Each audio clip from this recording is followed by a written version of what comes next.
welcome to Out of the Box Radio with me, your host, Christine Blasdale. Out of the Box Radio is a weekly podcast of audible ear candy dedicated to bringing a fresh perspective on this thing that we call life. And each and every week, we're going to be diving into the topics that matter most with lively conversations on issues such as health, wellness, and transformational healing, all with the goal of creating a better world and becoming a happier human being. I will be your tour guide for this epic adventure, and each and every week we're going to be embarking on a journey with the ultimate goal being transformation to our highest potential. And now, let's get out of the box.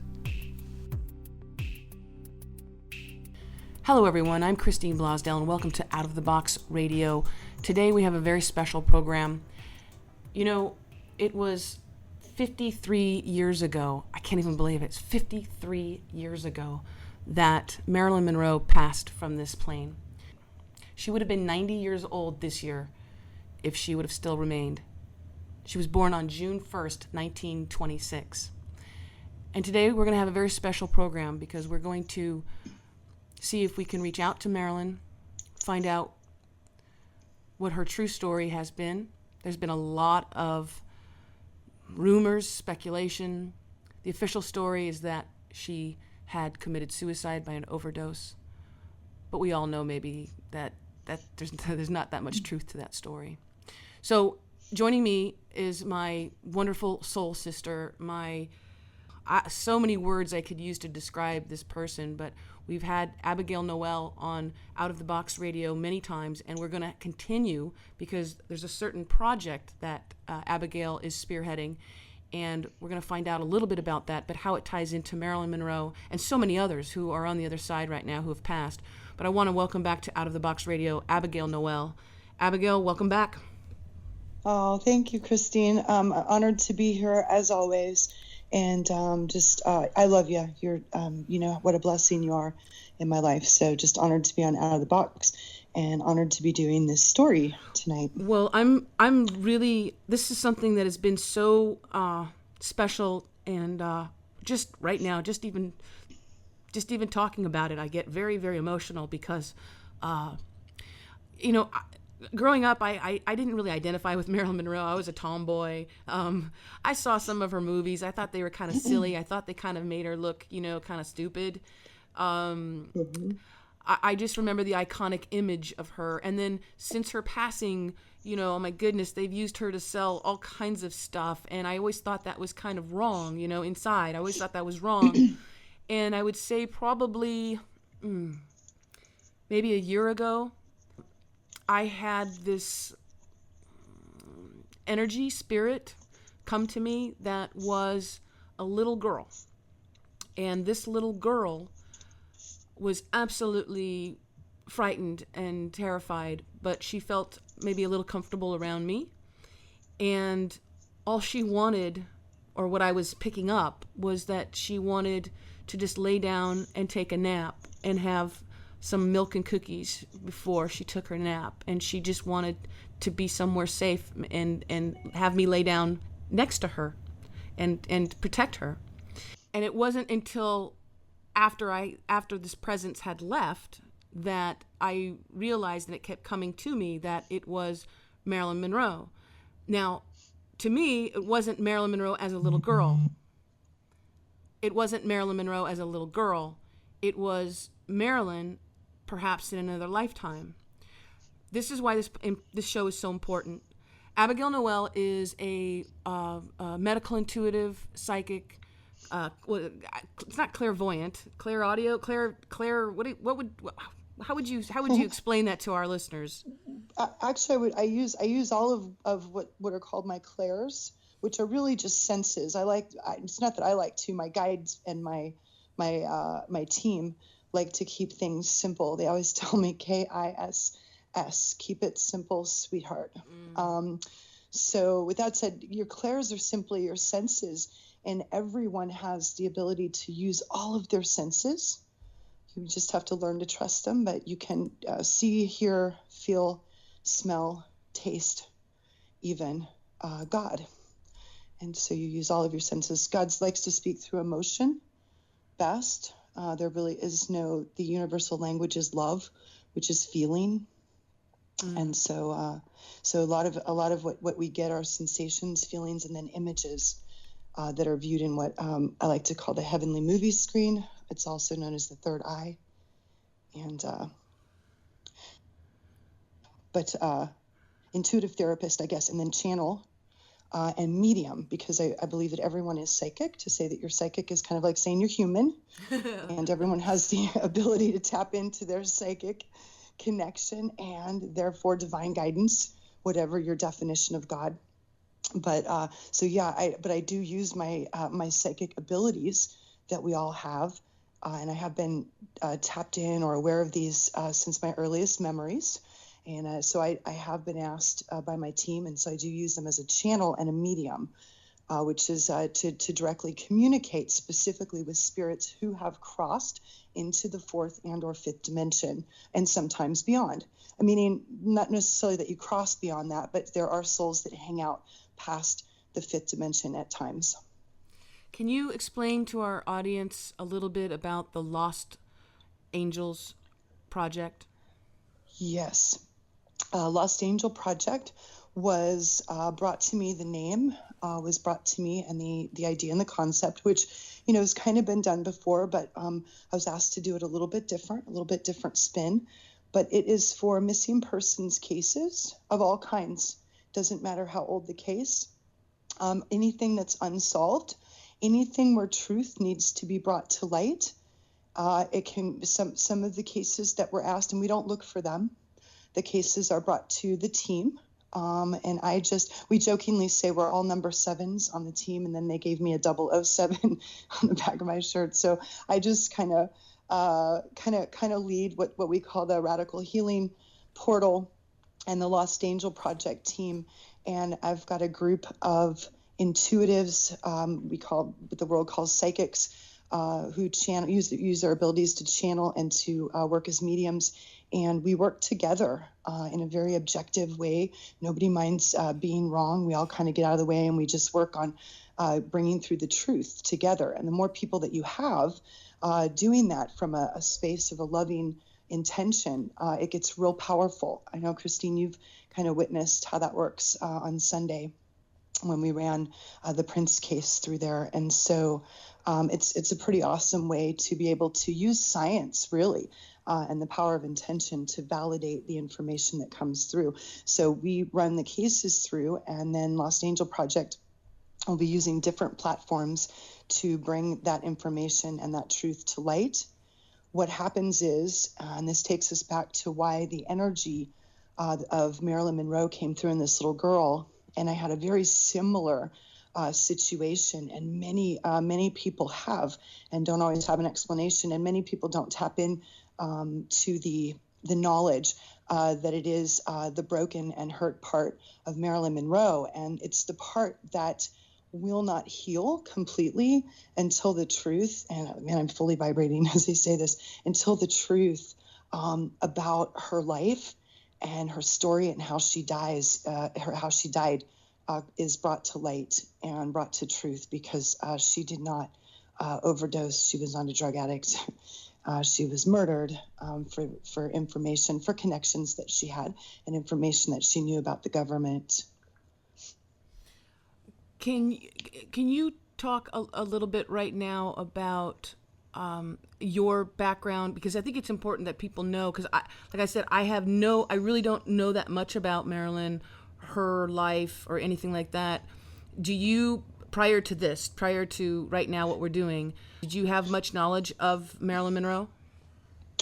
None, really. Not, I mean, when I say none past what people know. In fact, I know, I don't even think I've seen a movie with her in it. If I have, maybe it's been clips, but I don't think I've ever even watched a movie.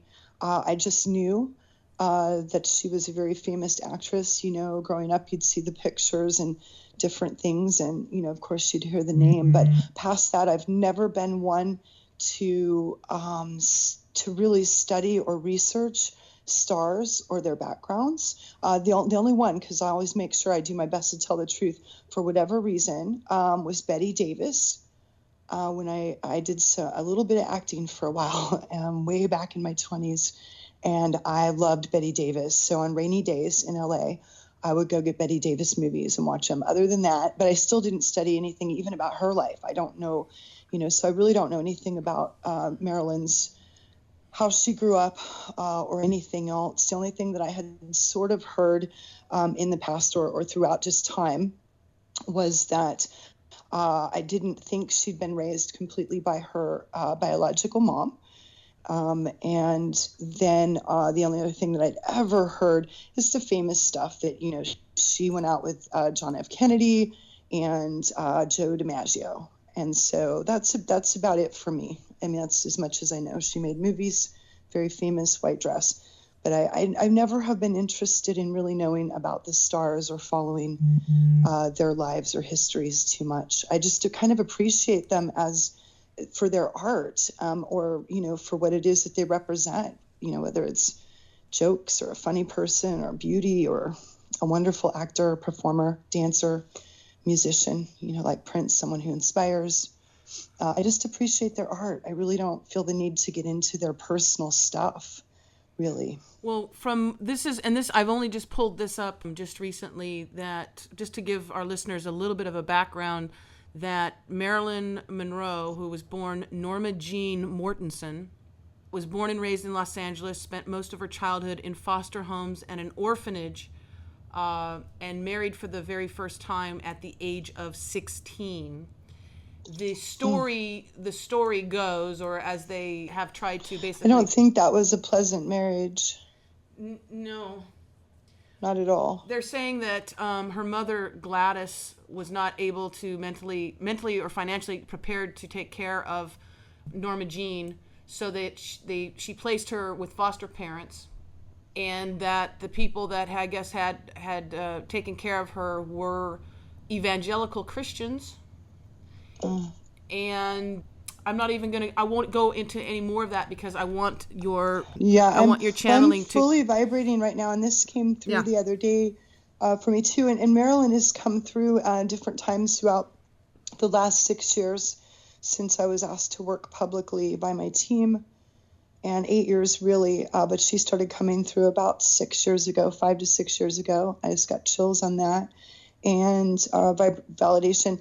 But I was told, Marilyn explained to me that she had been sexually abused as a child, and I'm getting a lot of emotion and fully vibrating for validation. So she carried that vibration, and what happens, so her meek personality and that vibration, that her child was very much manipulated by Hollywood, by managers, by anyone that could make money off of her. I'm just seeing the words, there was no protection for her. It was like somebody always wanted something from her. And then this man she was married to, he just seems really horrible. I just see a very angry face, smelling alcohol, so I would say he was probably an alcoholic, and very sexually abusive. In fact, dark. The place that my mind is going to is just how, again, until the truth is brought to light. So as long as she's represented as a whore, basically, that just slept with men and, dressed up in pretty dresses and was basically stupid, which is so funny because back in those days too, it's like you weren't supposed to be too sexy, but they sexualized her. So literally the things they asked her to do, she was getting in trouble for. Do you see what I mean? Like the players were pushing their own rules. It was just absolutely ridiculous to really create the news fluff, because when you create the story, then you create the star. That's what they're saying right now. I just got chills. So they create the story and the star. Our politicians do the same thing. They create the story so they can jump in and hopefully be the star. It's all a setup. With that said, so is Hollywood, and our government is so entangled into it since, look, way back then. What's wild is she keeps telling me that, please see if you can validate, Christine. She's telling me that John F. Kennedy really tried his best to protect her. And I'm getting a big heart blast. Me too. Me too. And there was a deep love between them, but also a friendship. They're writing the word friendship and deep respect. She was very worried about him. She knew. That's why they got her. She knew, because she's showing me she just worry about him all the time.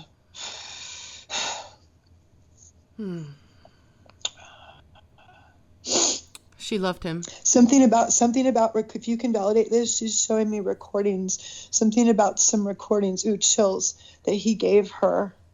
They were in her apartment. And what's odd is they look like smaller tapes. So I don't know if you can validate that, like, the government might have had smaller tapes before we got smaller tapes, smaller cassettes in some way. And she had these in her. It looks to me, I don't know if I'm out of my damn mind, but it looks like they're in a pillowcase. So someone in my team said, "We hope you're out of your mind." So when I said that, that's why I laughed. And they said, "We hope you're out of your mind," because it's not a good place to read from. You've got to read from the heart and hear from the heart. So they're showing me a pillowcase that looks like a white pillowcase, and she had it wrapped up in that, and even in the laundry basket. Full chills. Oh my gosh. Full chills. It's in oh wow. Wow, she is right here. Good. Oh, I can feel the back of my neck, all the hairs. She's so happy somebody's talking to her. Yeah. Well, it's not happiness necessarily. It's not that. It's like, it's excitement. It's like, yes. Right? Yeah. There's a lot of energy because, well, gosh, of course I'll say it. It's, Christine and I have great ears. The interpretation. She's excited because she's able to get the details, chills, some details through, but she had it in her laundry basket. It was hid. And my understanding, I don't know if this can be validated through news, but my understanding is, I feel like she's telling me that night. I feel like he had been there that night to her house. It looks like her house, which looks like what I would want to say. I don't want to say a cabana. What's the type of little house that I want to say? It's kind of open. It's a smaller house, but it's cute. It's like maybe the open patio doors and the rounded arches is what I'm seeing. And it seems to be like the pink era and brick type stuff. So I would say, I mean, I don't know where he was at the time, but I would say that he saw her soon before she died. But what I'm seeing is that she was asleep by herself. And I see two men, if you can validate, come into her, chills. The crazy thing is, it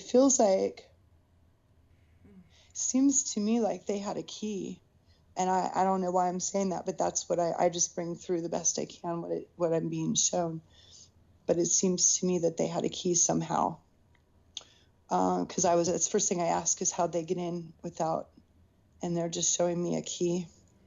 And I see two men coming in, and then they're just being very clear. They're just saying, like, they're showing me black suits. So they're telling me that's telling me it's someone who works in the government, who was hired by the government. And then this is strange because I'm not sure if this can be validated either, but it seems to me there's some bruising on her. You would find some bruising on her arms, and it's roughed up. So say that again. Roughed up a little bit. You cut out just for a second. They're showing me the words roughed up. So I would say she was roughed up a bit.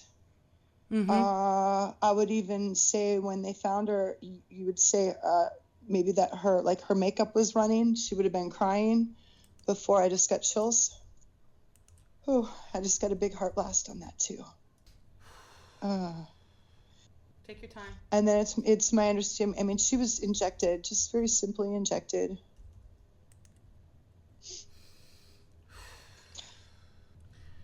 And the big, I guess the biggest what's coming, but I want to do my best to bring it through accurately for her and for anybody.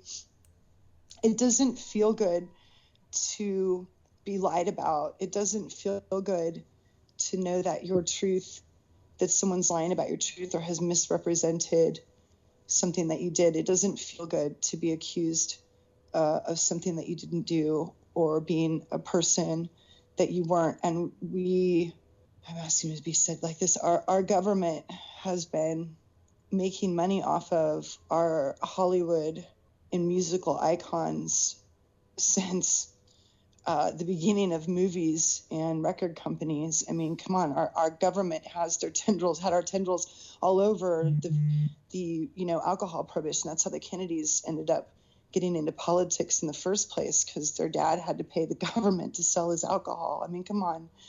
And so there's big money in this.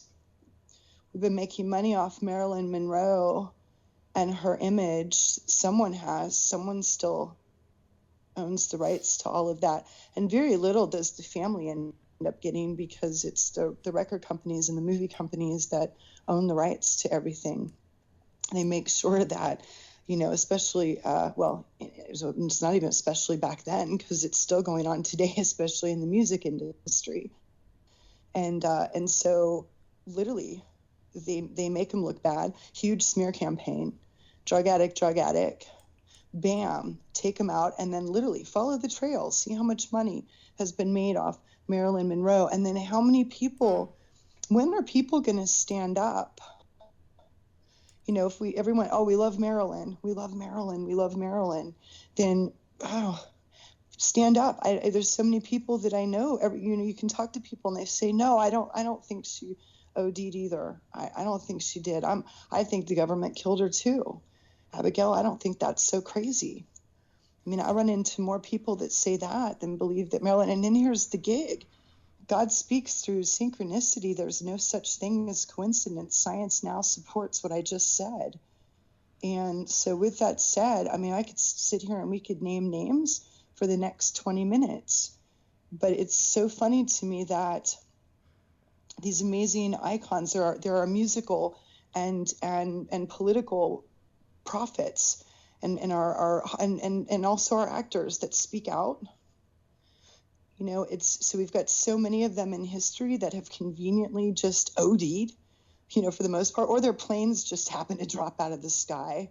That's another one. You notice that? How many of them, their planes just drop right out of the sky. And it happens to be the ones that don't play, that speak out, that make a scene, that don't comply. And we've got to open our eyes. And every single one of them, it's a smear campaign. And then, oops, look at that. They died of an overdose. I think they've done this too many times. They've done it so many times. Yeah, it's ridiculous. I mean, it started with Nina Simone, Billie Holiday, for crying out loud. It's gone on. And Jimi Hendrix, John Lennon, and then our political prophets, John F. Kennedy, and then Bobby Kennedy just magically dies as well, and then Marilyn, and then later John F. Kennedy Jr., because he might have got in the way of someone else getting in office. I mean, come on. Right before he announced, and then so 4 people from that family have all died, just 3 of them shot, or actually 1 overdose, 2 shot, and then we've got one whose plane just falls down out of the sky.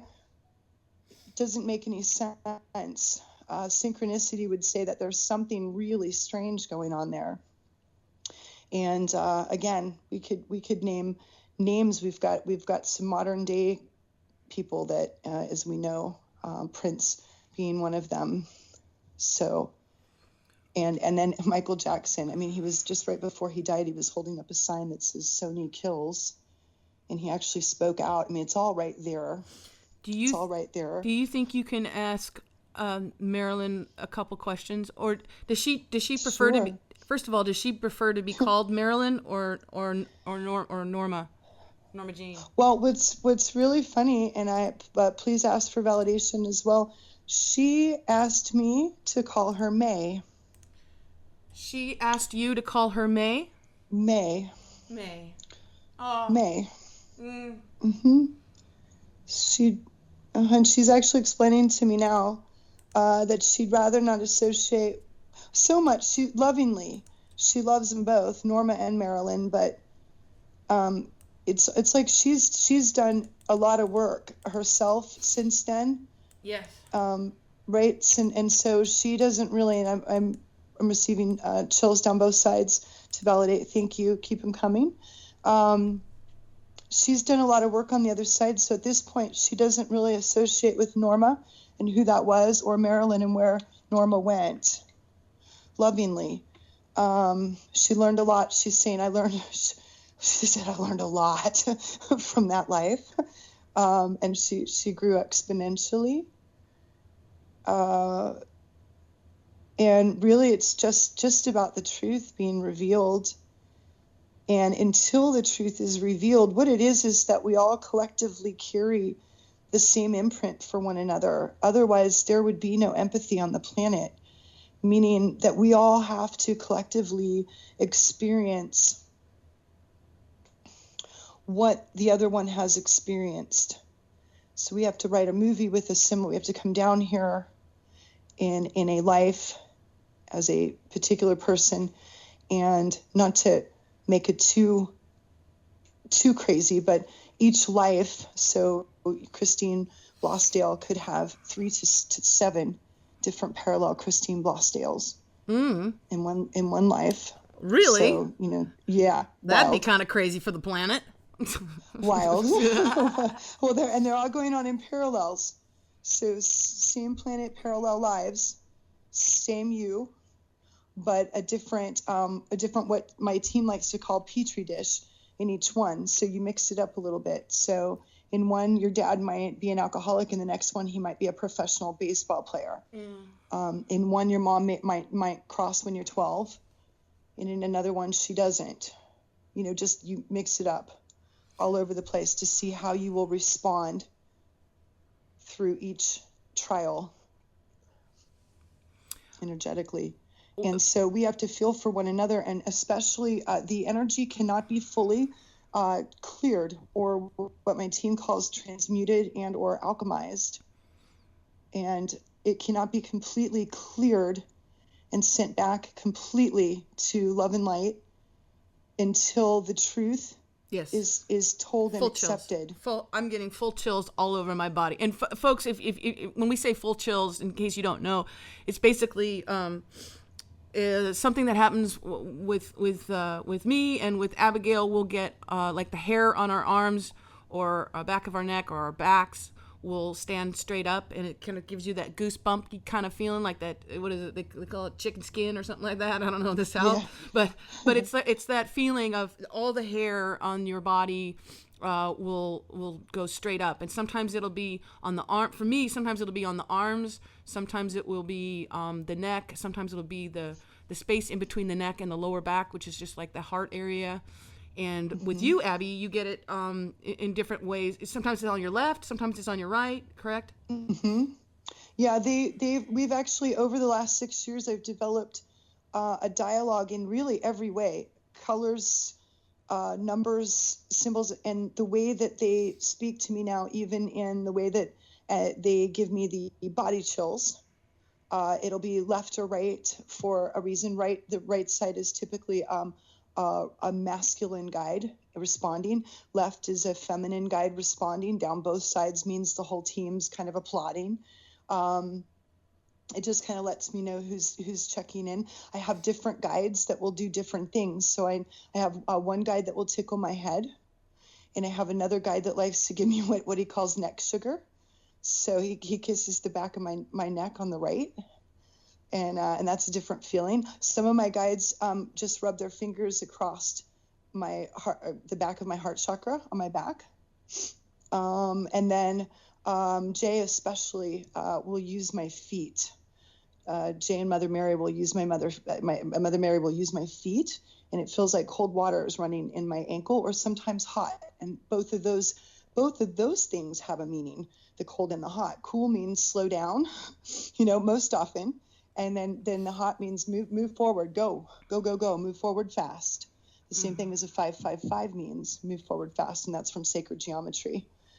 But it's a dialogue that I've worked on for a long time. So literally everything speaks God's dialogue to me in one way or another. It's a message from my team.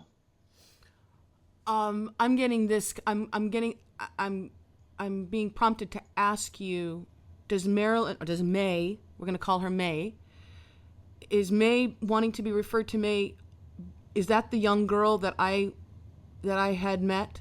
Is that the young girl that came?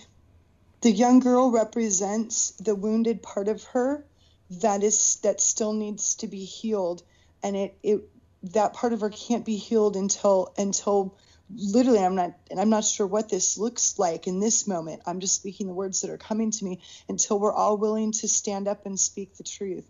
Just absolutely demand that correction be made. You know, if it goes in the newspaper, you know, or something next year for her birthday, it's just, you know, we're all still connected. Heaven is always watching.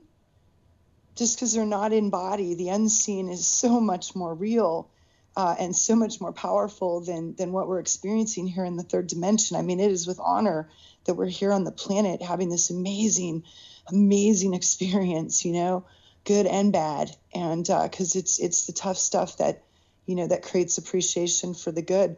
But with that said, that little girl is the wounded part of her. That's, in fact, she's explaining to me right now that's the age that the abuse started. I just chills.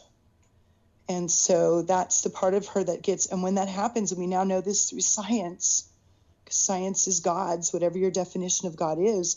And when trauma like that occurs, literally the emotional portion, the limbic portion of the brain shuts off from the conscious portion of the brain because it's more than that little girl could even take.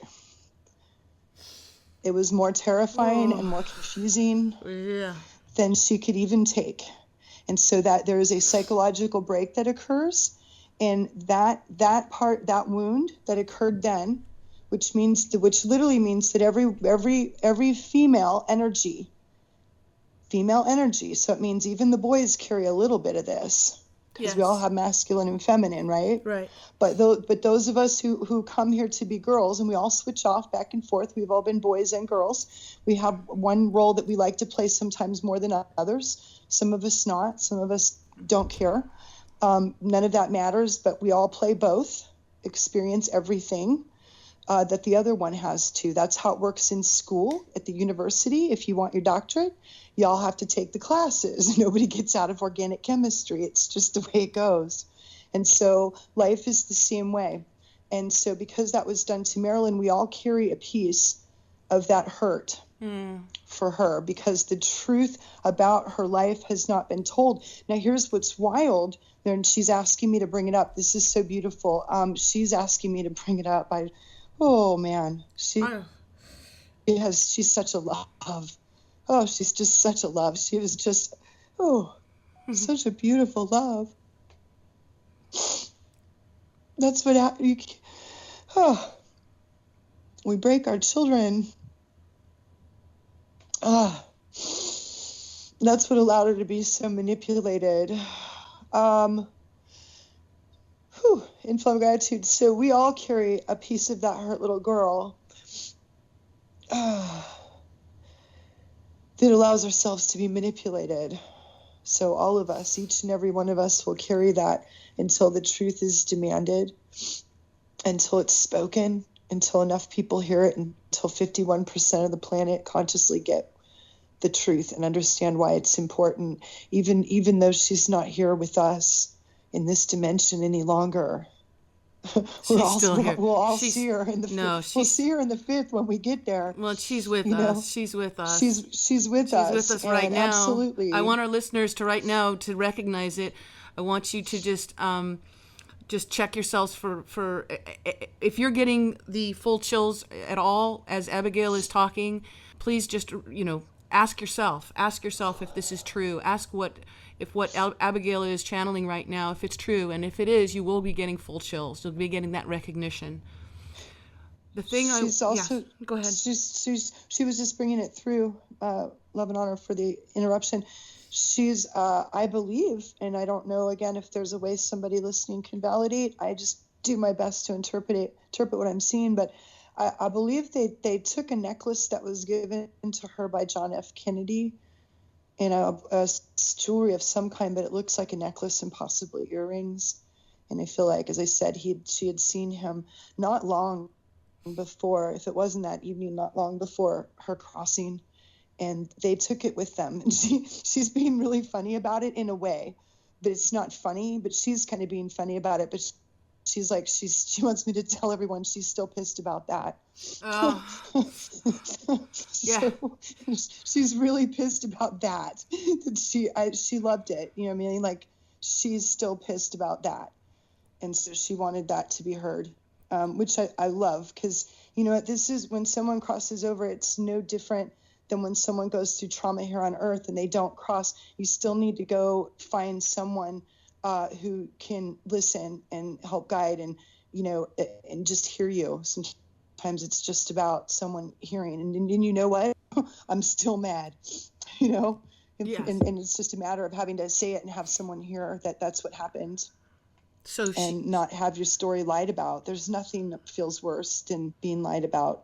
So we're going to, right now, to set the record straight, for May, also known as Marilyn Monroe, but for May, that she did not die of a drug overdose, of sleeping pills, that she did not leave this plane, that she did not take her own life, that she wanted to be here, that she was taken out by forces that I'm getting really, really dark forces. Very, very dark. Very dark. These are very dark. They're government forces, but they're literally just showing me they extend past. It's not just inside Washington. It's not just inside Washington. It's not just inside our government here. Can you ask her, was she used by the government in any way prior to her death? Let me really check in on that. My understanding, but I'm open. I'm always open to being wrong. But I say that so that she can correct me as I go, or anyone else can as well. But I gotta know right away what I keep getting over and over again. And when I say wasn't used, in a way she was, but in a way the government was so tied into what was going on in Hollywood. That's how she ended up meeting John F. Kennedy in the first place. That's my understanding. But my understanding is when he came on the scene, he started really protecting her. They keep showing me when he comes along, I got chills. He's putting white light all around her. That's what they're showing me when he came along. And so he was doing his best to protect her. And then what I'm just being shown is that just a lot of things being recorded, bugs, recordings, tapes, spying, just like, so you would never know. In fact, she's telling me, wow. She's telling me they used to go in the bathroom and run the shower and talk in the bathroom by the shower at times. And I just got that cold chill on my left foot to validate, which is just water. Validating the water. Left side is because Marilyn is validating. The feminine side is on the left. Just explaining to people who are listening. And I just got chills on my back because she said "good job." I wrote the words, and she tickled my back with 2 fingers. She's showing me. Yeah. Yeah, I'm not sure why, but I'm just acknowledging she's still very very dressed, very more elegantly, or it's a long dress that she has on, and it's just more kind of flowing, but she has on some beautiful rings, some beautiful jewelry. She said she likes her stones. What about Bobby Kennedy? Can you ask her about Bobby? sure why I'm saying this, but she's teasing about, well, first she said he was determined to walk right behind his brother. He was just determined. And she's telling me they're a very proud family. I mean, I'm just bringing through what she's telling me. They were a very proud family. He was determined to come in and walk behind him. And then I'm not sure. I just bring in any crazy thing they bring through. And now she's covering her face and giggling. So I'm laughing at her for a minute because she's like, "You're going to say it, right?" I'm like, "Well, yes. If you show it to me, I will say it." Say it. She's laughing. It's boots. She's teasing somebody about wearing cowboy boots, and I think it was Bobby. So I don't know if anybody can figure that out. Either sometimes there's an obscure article somewhere, you know what I mean, that'll be like, he pulled into town wearing his boots, or something like that. So she's telling me to tease him about wearing boots. To tease Bobby about wearing boots? Wearing boots. Tease Bobby about his boots. So, I just throw this out there. Most of the time I find out there's some obscure something out there that someone finds and sends me, about Bobby wearing boots. What can you ask May? Can you ask her what her favorite thing about being on this earth, what her favorite things were, some of her favorite things? Before he even answered, she said chocolate and champagne. Of course. Chocolate and champagne. Oh, May. Chocolate and champagne. That's what she said. Now she's showing me shrimp cocktails and bubble baths. And then she said Barbie dolls. Oh. She's still very. Her energy is very playful and very feminine and playful. Full chills. It's just fun and playful. She's okay. As I said, it's the little girl that's still wounded because the story needs to be told. What does that look like? I don't know in this moment.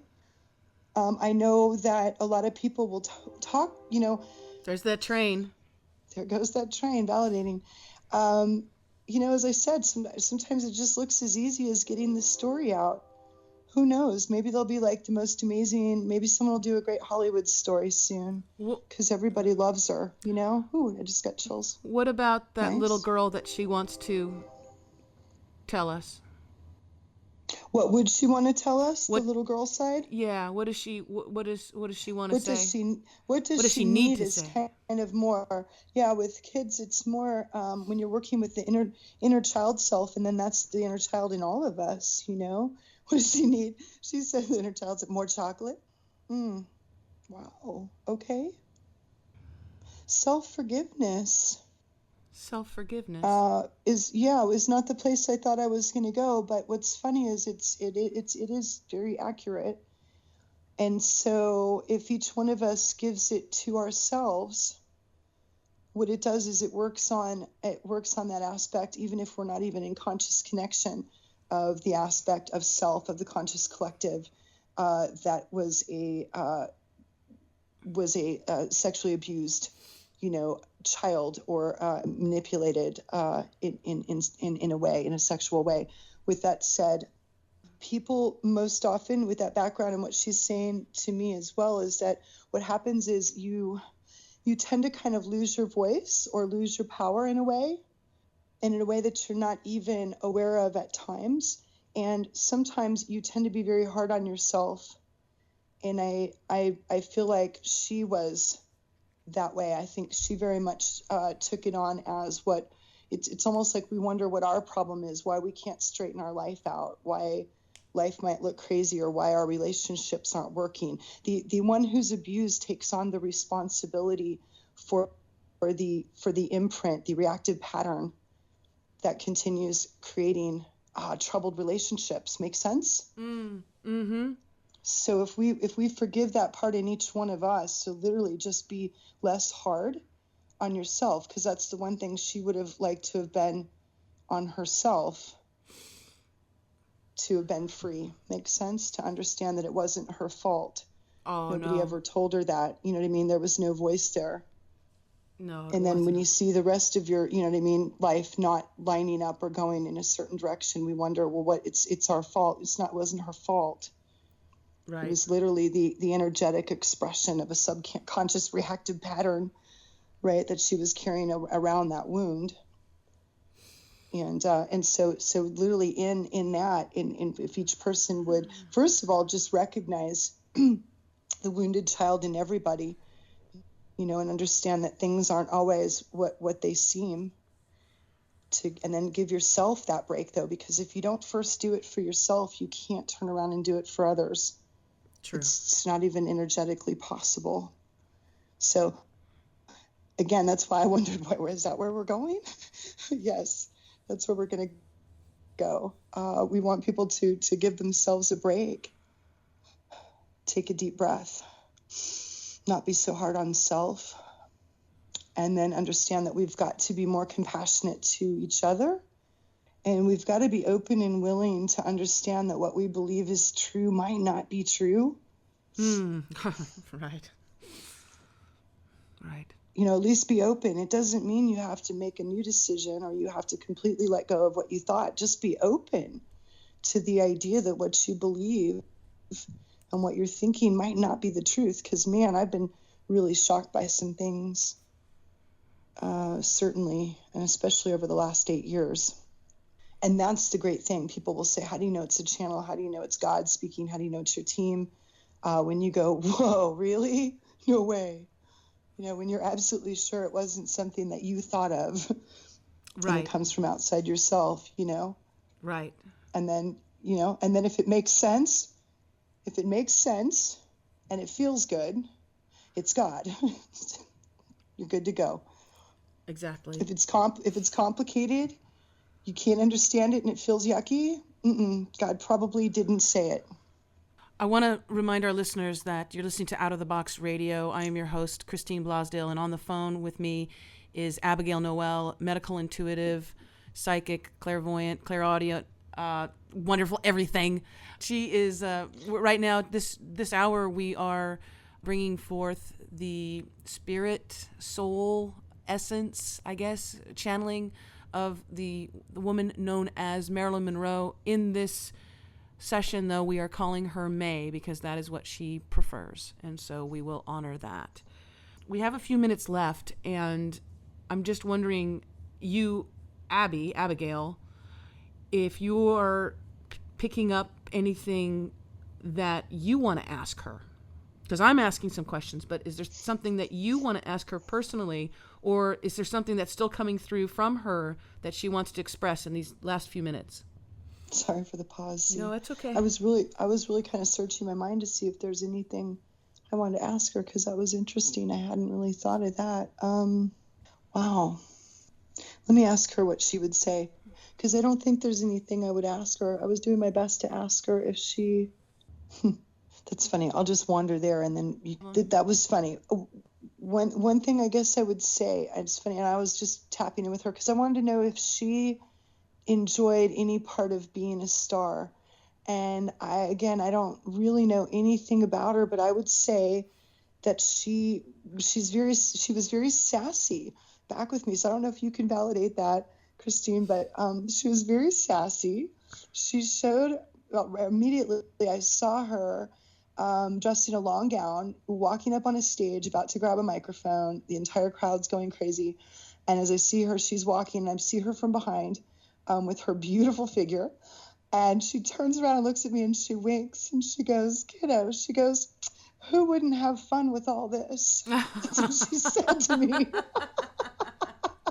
And I didn't expect such a sassy response from her. I thought I feel the quieter, softer presence, the presence that I feel she was more in her private life.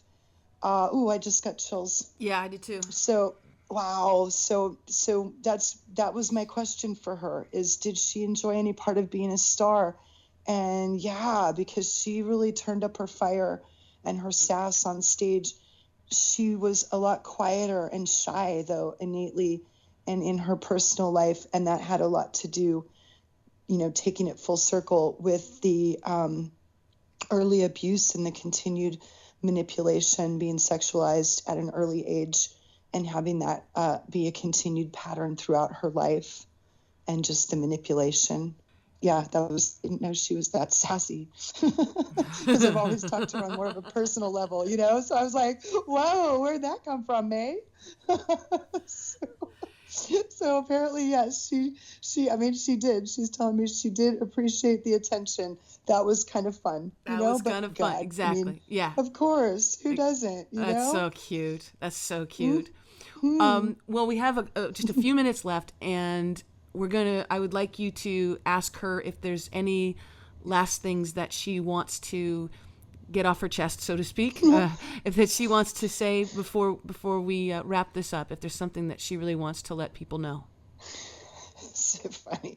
And I told her, I said, are you sure? So I'm talking to her in my head. I said, that's what you want me to tell them? She's blowing kisses with her hands. So she's leaning over and just blowing kisses to everybody, like out over the planet. No joke. I'm watching kisses just fly out all over the planet, like those little Facebook hearts. Yes. You know what I mean? She's just running those all around the planet. And she wants me to tell people thank you for their continued love. She's telling me she can't believe that it's lasted this long. I'm fully vibrating. That people remember her so long. Is what she's saying. I'm getting a real big heart burst. And she's telling me that she's happy that people are starting to see and to understand today, because when people start to see and be open to God, it's not a matter of wanting to see that there's bad things that go on in the world. No, but just the truth. We have to know just the truth. acknowledge the truth. Yes, if we don't acknowledge the truth, then then things are just going to get worse. We have to start acknowledging and calling out the truth. And so little by little, the more and more the truth comes out with regard to all of this, and it'll hopefully unravel. People will start waking up and seeing, what's going on.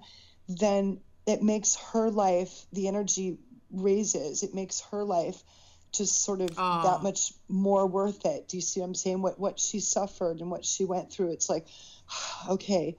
And then she can, the 5-year-old little girl can come on home.